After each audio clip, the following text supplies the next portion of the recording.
Hello everyone, welcome to our channel. इस video में हम कक्षा 7वीं विषय विज्ञान के अध्याय 16 सजीवों में नियंत्रण एवं समन्वय के प्रश्नों के उत्तर करेंगे। इस वीडियो को सुनने मात्र से ही आपको सारे प्रश्नों के उत्तर याद हो जाएंगे। तो अगर आपने हमारे चैनल को अभी तक सब्सक्राइब नहीं किया है तो जल्दी से सब्सक्राइब कर लीजिए और इस वीडियो को लाइक कर अपने फ्रेंड्स को जरूर शेयर करें। तो चलिए शुरू करते हैं। सबसे पहले हम पाठ के मध्य में आए प्रश्नोत्तर करेंगे। इसमें इनके उत्तर दीजिए का सबसे पहला प्रश्न है, मनुष्य के तंत्रिका तंत्र में कौन कौन से अंग होते हैं? इसका उत्तर है, मनुष्य के तंत्रिका तंत्र में निम्नलिखित 4 अंग हैं। पहला मस्तिष्क, दूसरा मेरुरज्जु, तीसरा तंत्रिकाएं, चौथा संवेदी अंग। प्रश्न दूसरा, संवेदी तंत्रिका किसे कहते हैं? इसका उत्तर है, वे तंत्रिकाएं जो शरीर के विभिन्न भागों से सूचना मस्तिष्क अथवा मेरुरज्जु तक ले जाती हैं, उन्हें संवेदी तंत्रिकाएं कहते हैं। प्रश्न तीसरा है, तंत्रिका तंत्र के कार्य बताइए। इसका उत्तर है, तंत्रिका तंत्र के निम्नलिखित कार्य हैं। पहला, शरीर के विभिन्न भागों से सूचनाओं को मस्तिष्क अथवा मेरुरज्जु तक ले जाना। दूसरा, मस्तिष्क अथवा मेरुरज्जु से आदेश को शरीर के विभिन्न अंगों तक ले जाना। तीसरा, शरीर में होने वाली समस्त क्रियाओं पर नियंत्रण रखती है।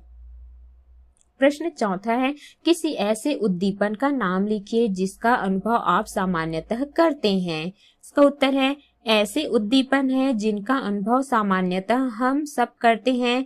पहला, धमाके की आवाज से चौंकना। दूसरा, ठंड में ठिठुरना। तीसरा, आवाज की दिशा में गर्दन घुमाना। चौथा, परीक्षा के नजदीक आने पर घबराहट होना। अगला है प्रश्न पांचवा, क्या होता है जब आपको अचानक कांटा चुभ जाए? इसका उत्तर है, जब हमें अचानक कांटा चुभ जाए अर्थात कांटा का चुभना एक उद्दीपक क्रिया है और इसके शरीर में होने वाली प्रतिक्रिया के फलस्वरूप हमारा पैर तुरंत ही हट जाता है या हमारा ध्यान उस स्थान पर चला जाता है जहां पर कांटा चुभा हो। अगला है, इनके उत्तर दीजिए का पहला प्रश्न, अंतःस्रावी ग्रंथियां किसे कहते हैं? इसका उत्तर है, हमारे शरीर में नियंत्रण एवं समन्वय के लिए तंत्रिका तंत्र के अलावा कुछ विशेष ग्रंथियां होती हैं। इन्हें अंतःस्रावी ग्रंथियां कहते हैं। अंतःस्रावी ग्रंथियां हैं पीयूष, थायराइड, एड्रिनल, अग्नाशय, अंडाशय, वृषण और पैराथायराइड मनुष्य में पाई जाने वाली ग्रंथियां हैं। अगला है प्रश्न दूसरा, हार्मोन किसे कहते हैं? इसका उत्तर है, अंतःस्रावी ग्रंथियों द्वारा स्रावित विभिन्न प्रकार के तरल रसायन जो रासायनिक समन्वय के द्वारा शरीर की विभिन्न क्रियाओं जैसे वृद्धि, विकास आदि पर नियंत्रण रखते हैं, हार्मोन कहलाते हैं। उदाहरण है थायरॉक्सिन, इंसुलिन आदि। प्रश्न तीसरा है, दो पादप हार्मोन्स के नाम तथा कार्य लिखिए। इसका उत्तर है, दो पादप हार्मोन्स के नाम व उनके कार्य हैं। पहला है ऑक्सिन हार्मोन, इसका कार्य पौधों में वृद्धि को प्रेरित करना है। दूसरा है जिब्रेलिन हार्मोन, इसका कार्य पुष्प खिलने को प्रेरित करना है। अगला है अभ्यास के प्रश्नों के उत्तर। प्रश्न पहला, निम्न में से कौन कौन सी प्रतिवर्ती क्रियाएं हैं? इसका उत्तर है, प्रतिवर्ती क्रियाएं हैं, पहला, गर्म वस्तु से हाथ छू जाने पर हाथ का तत्काल हटना। चौथा, अचानक हुए धमाके की आवाज से चौंकना। पांचवा, ठंड में ठिठुरना। अगला है प्रश्न दूसरा, रिक्त स्थानों की पूर्ति कीजिए। प्रतिवर्ती क्रिया का संचालन मेरुरज्जु के द्वारा होता है। दूसरा, मस्तिष्क तक सूचना ले जाने वाली तंत्रिका को संवेदी तंत्रिका कहते हैं। तीसरा है, स्पर्श का अनुभव मस्तिष्क के द्वारा होता है। चौथा है, वृद्धि हार्मोन के कारण हम लंबाई में बढ़ते हैं। पांचवा, रक्त में शर्करा की मात्रा पर नियंत्रण अग्नाशय ग्रंथि में बना हार्मोन करता है। छठवा है, जिब्रेलिन हार्मोन पौधों में पुष्प खिलने को प्रेरित करता है। अगला है प्रश्न तीसरा, उचित संबंध जोड़िए। तो यहाँ पर हमको उचित संबंध जोड़ना है। इसका उत्तर है वृषण एवं अंडाशय। द्वितीयक लैंगिक लक्षण। अग्नाशय रक्त में शर्करा की मात्रा पर नियंत्रण। पीयूष ग्रंथि, मास्टर ग्रंथि।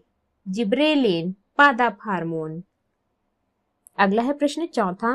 निम्नलिखित प्रश्नों के उत्तर दीजिए। प्रश्न पहला, सजीवों में रासायनिक नियंत्रण एवं समन्वय किसके द्वारा किया जाता है? इसका उत्तर है सजीवों में रासायनिक नियंत्रण एवं समन्वय अंतःस्रावी ग्रंथियों द्वारा किया जाता है।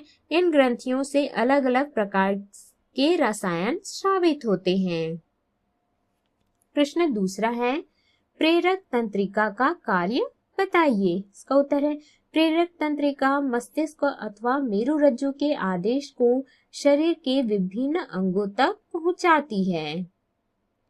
अगला है प्रश्न तीसरा, संवेदी अंग किसे कहते हैं? इसका उत्तर है संवेदी अंग वे होते हैं जिनसे हम बाह्य उद्दीपनों को ग्रहण करते हैं, संवेदी अंग कहलाते हैं। संवेदी अंगों की संख्या 5 है।